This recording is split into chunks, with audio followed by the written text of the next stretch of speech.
欢迎来到音乐家的无聊人生。贝多芬为什么会被我们后人尊称是人类有史以来最伟大的作曲家呢？为什么他可以创作出这么多伟大的作品呢？因为他拥有过人的音乐天赋吗？他确实是有天赋啦，但是历史上其他有天赋的音乐家也一大堆啊，像是莫扎特、孟德尔颂、舒伯特这些人，他们天生的才华绝对都比贝多芬还要高。但为什么只有贝多芬可以达到前无古人后无来者的成就呢？如果我们仔细检视贝多芬在创作作品时的历程，你就会发现他绝对不是像莫扎特一样，点子来了就可以奋笔疾书，啪啪啪的很快把一首作品写完。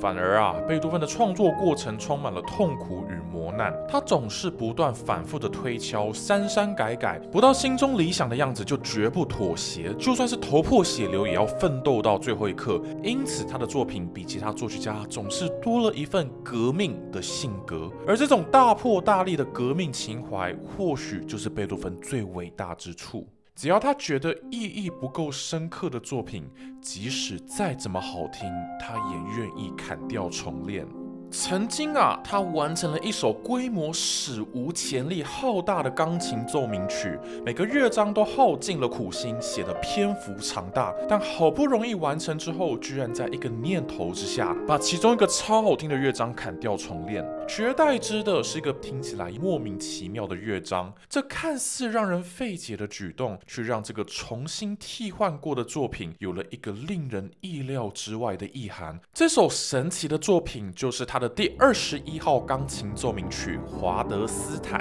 今天我们就要来聊聊贝多芬为什么要这么做，以及这个替换过后的作品到底有了什么新的意义。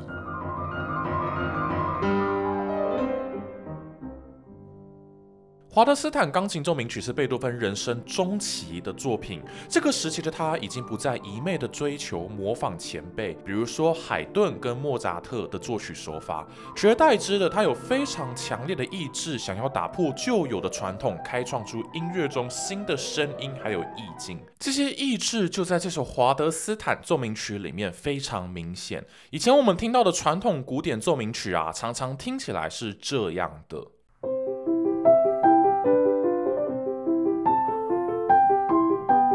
但是华德斯坦的第一乐章开头却是这样的。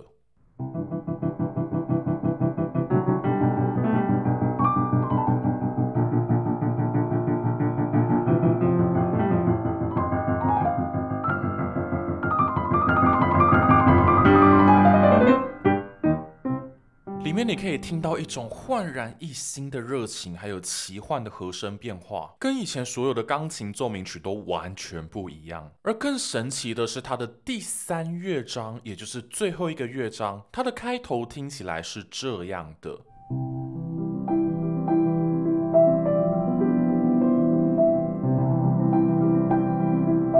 这里面你听到了音乐史上前所未有的声音色彩，在这之前从来没有人想过钢琴的音乐可以写成这样，用踏板制造出这么奇妙又虚幻的声音效果。而且这个乐章发展到最后的时候会变得非常的壮阔，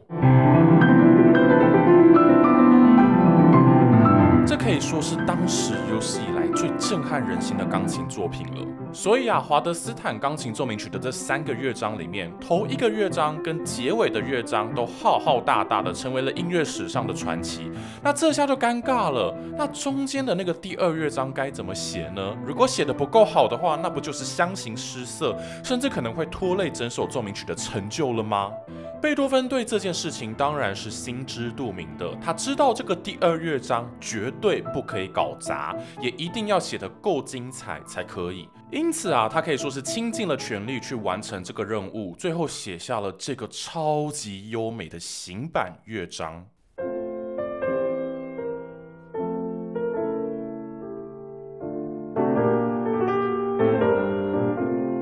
这个行板的第2乐章写得超级无敌优美，超级无敌好听，而且很多角落都写下了细致的小细节。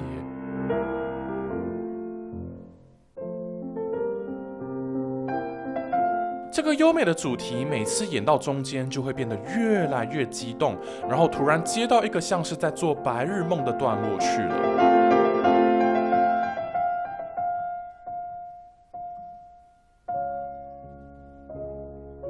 这一段白日梦啊，突然换了一个和声，好像是穿越时空来到一个遥远的地方，接着他又会瞬间的回到现实世界，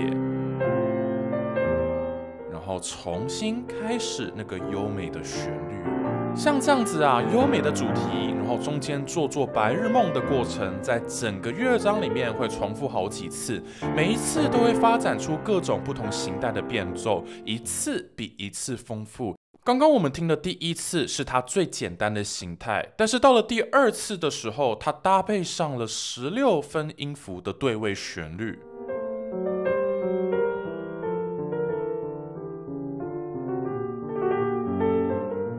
第三次的时候呢，它搭配了32分音符的对位旋律。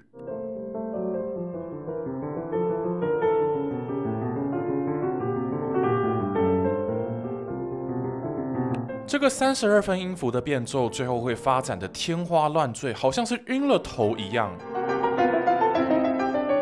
而在他最后一次回到主题时，就瞬间回到了一开始最简单的样貌。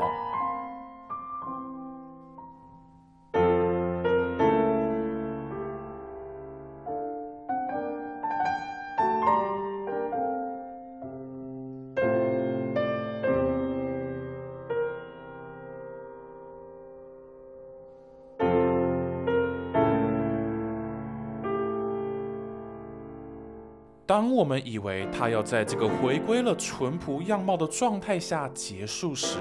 贝多芬在最后一刻又开始做起了白日梦。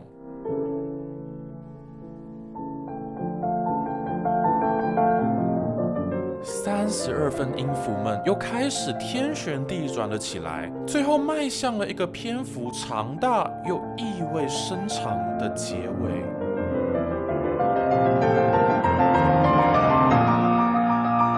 听过了这一系列的过程还有发展之后，你就可以感觉得出来，这是贝多芬非常用心写出来的一个精美的乐章，无论从什么角度来说，都堪称是完美的作品。它的篇幅也非常的长啊，从头到尾演完总共要8分多钟，可以说这个行版的第2乐章跟前后2个快板乐章的分量几乎是不相上下的，所以这首奏鸣曲就是一个拥有3大乐章的庞然大物。不过这样子的作品真的是好的吗？根据记载，据说当贝多芬很得意的把这个庞大的作品私下发表给自己的朋友的时候，其中某个朋友听完之后就说，好像写得太长了耶，特别是中间那个行板乐章，写短一点的话会更好的哟。那你刚刚说什么？你刚刚说什么？对，你懂的。贝多芬可不是好惹的，他怎么可能接受你这外行人指指点点呢？但是我们不妨来思考这个问题：这个人讲的有没有道理呢？其实很有道理呀。如果一首奏鸣曲里面3个乐章都一样长大、一样重要，那是不是就会让你不知道谁才是最重要的，也因此让整个作品失去了一个重心了呢？如果一个作品失去了重心，那就意味着各个乐章之间的连接性就会减弱、分崩离析。而作品的重心还有比例，一直都是贝多芬非常重视的事情。因此，这位朋友提出来的这个意见，可以说是直接戳中了贝多芬的要害。所以在闹完脾气之后，贝多芬还是静下心来思考，或许他说的没错。在经过了一番思考之后，他写下了一个全新版本的第2乐章，献给了华德斯坦奏鸣曲。这个新版本的第2乐章不像原来的版本有一种无可救药的天真烂漫，取而代之的，它是一种静谧、沉思、内省的个人世界。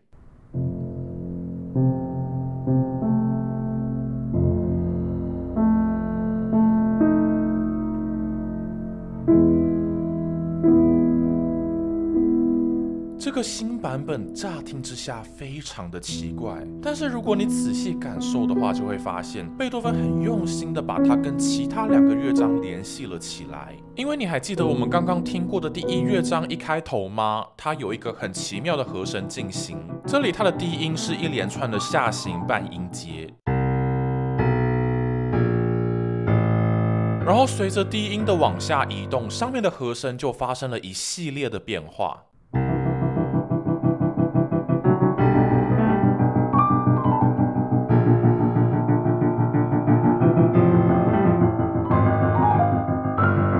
而这个第2乐章的开头也是如出一辙，它的低音是一连串的下行半音阶，上面的和声也随着发生一系列的化学变化。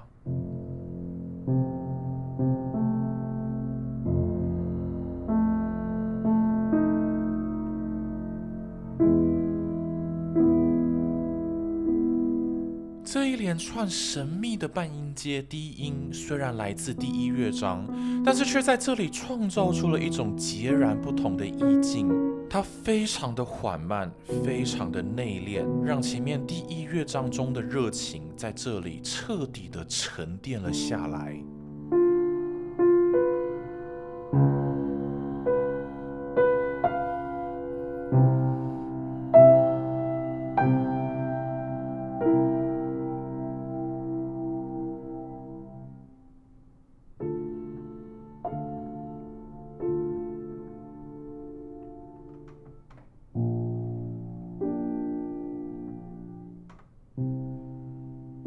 然后，在这个短暂又神秘的半音阶开场之后，就来到了一段像是歌剧里面的永续调。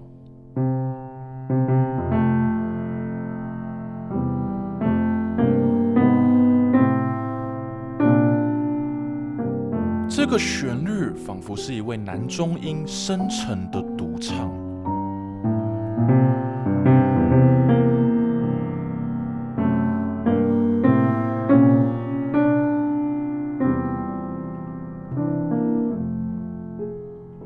接下来，一位女高音接替了她的旋律。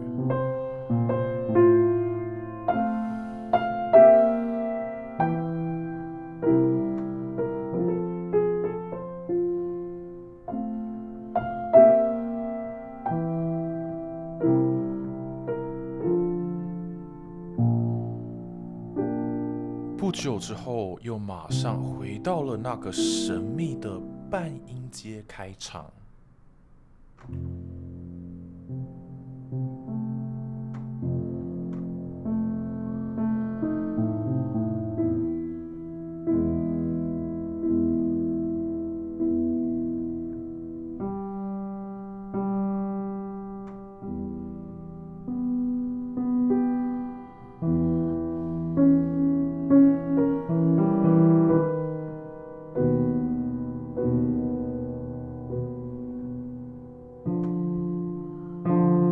这一次，这个神秘的半音阶片段有了更多的发展，好像是陷入了更深层、更痛苦的自我挣扎。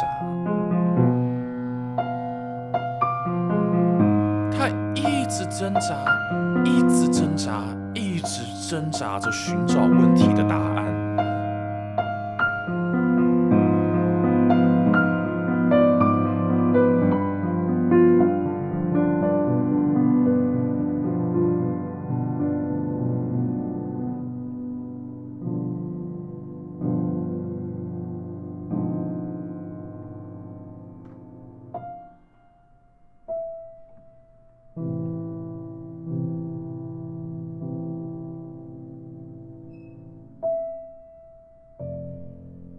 最后走到了尽头之后，好像是突然发现了一丝希望一样的，他无缝接轨的进入到了那个最壮阔的第3乐章。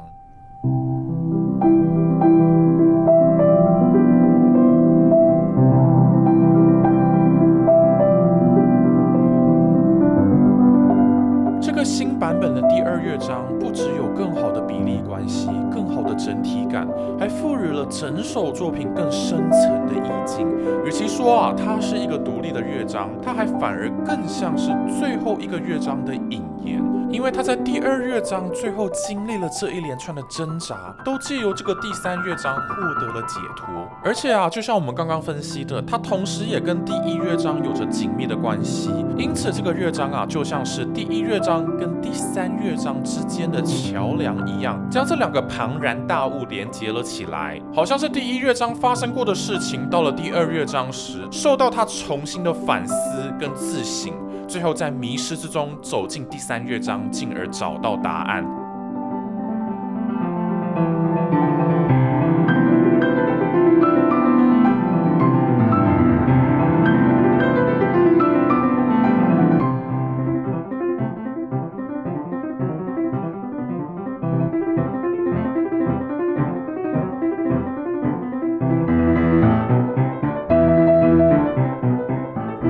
这样的过程正好符合了贝多芬到人生中晚期出现的重要倾向，那就是他越来越想要把最重要的事情留到最后。以往的古典奏鸣曲作品，通常第1乐章都是最重要的，而之后的乐章都只是陪衬而已。但贝多芬这位经历了人生各种坎坷挑战的革命家，他觉得所有的奋斗都是要一路冲到最后一刻才愿意收手，也因此越到他晚期的作品，他就越喜欢把最后一个乐章写得声势浩大，正好符合了他奋斗到最后一刻的人生哲学。而华德斯坦奏鸣曲里面这种让慢板乐章成为通往最后乐章的心路历程的手法，完全就是帮他达成这件事最好的方式。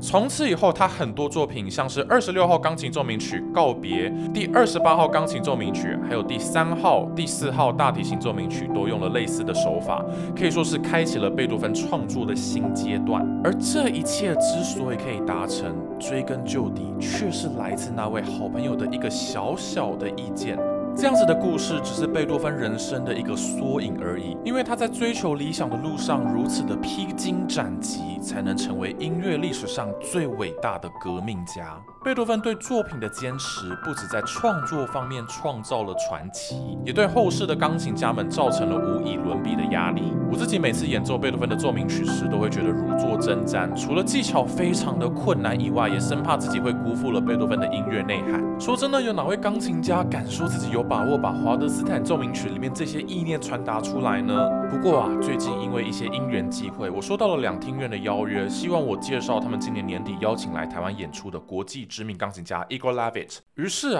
我就去 YouTube 上面听了好多他演奏贝多芬钢琴奏鸣曲的录音，不听还好，一听下去真的是被他彻底的震折了。你看看这每个音符里面蕴含的那些热情，那些饱满的情感，多么的让人感动。不要说是华德斯坦奏鸣曲了，光是他在一台小小的直立钢琴上面演奏那首无人不知无人不晓的《给爱丽丝》，那些细致的音色都让我听得全神贯注，哑口无言。仔细研究一下这位钢琴家，你就会发现，他不只曾经在国际上得过大大小小奖项，被人称为是诠释贝多芬音乐的权威，他也是个对社会抱持着强烈关怀的人，对于许多社会议题都勇敢地挺身而出，是个像贝多芬一样值得令人敬佩的艺术家，对这个世界抱有着热情，而这些热情也似乎从他们的音乐中透露了出来。所以会做这支影片，就是希望有兴趣的朋友千万不要错过这位钢琴家来台湾的演出。他要在11月12号晚上于台北国家音乐厅演奏整场的贝多芬钢琴奏鸣曲，里面的曲目包含了很多耳熟能详的，像是暴风雨啦、